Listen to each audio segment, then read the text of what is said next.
So there is always a gap, specifically when you are dealing with these new trends that change almost every week.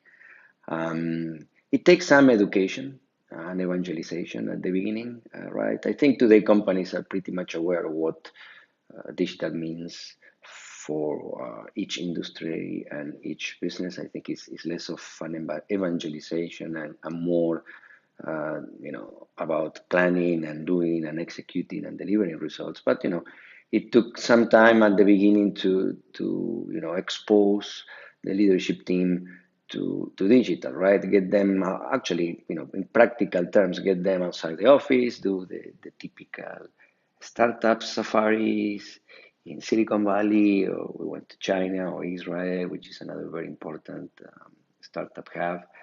Look at what other companies were doing in terms of providing solutions around the areas that were important for our industry. So, you need to consider that depending on what's your starting point, you might need to do some, change management activities, exposing people to new realities.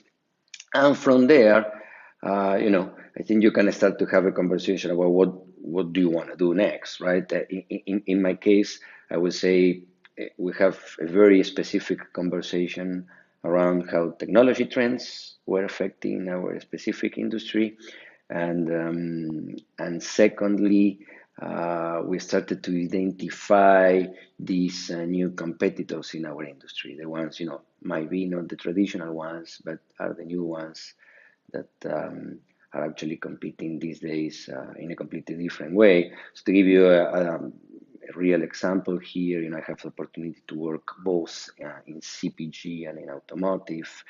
And for example, CPG between 2013 and 2017, there was a shift of $17 billion in revenue from large corporations to smaller companies.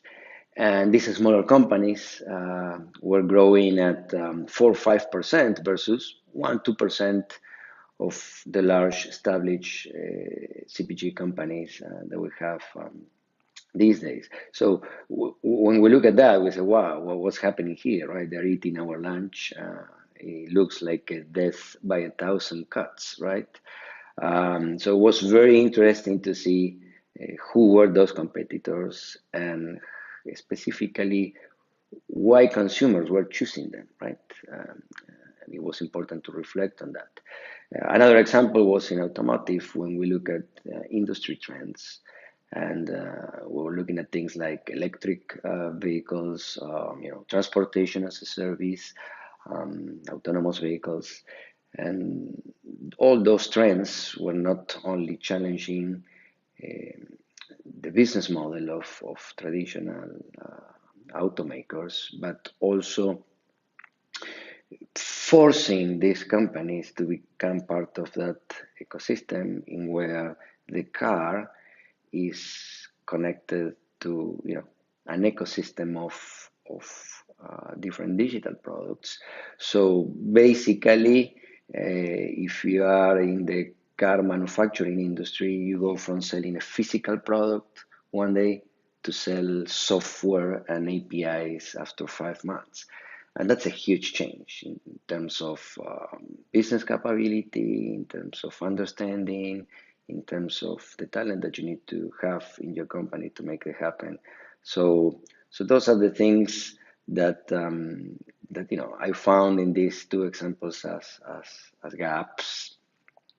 Basically, my message is look outside. I mean, things are happening as we speak, and things are changing fast. We need to be, very aware of those things. Outside in is extremely important for strategizing these days.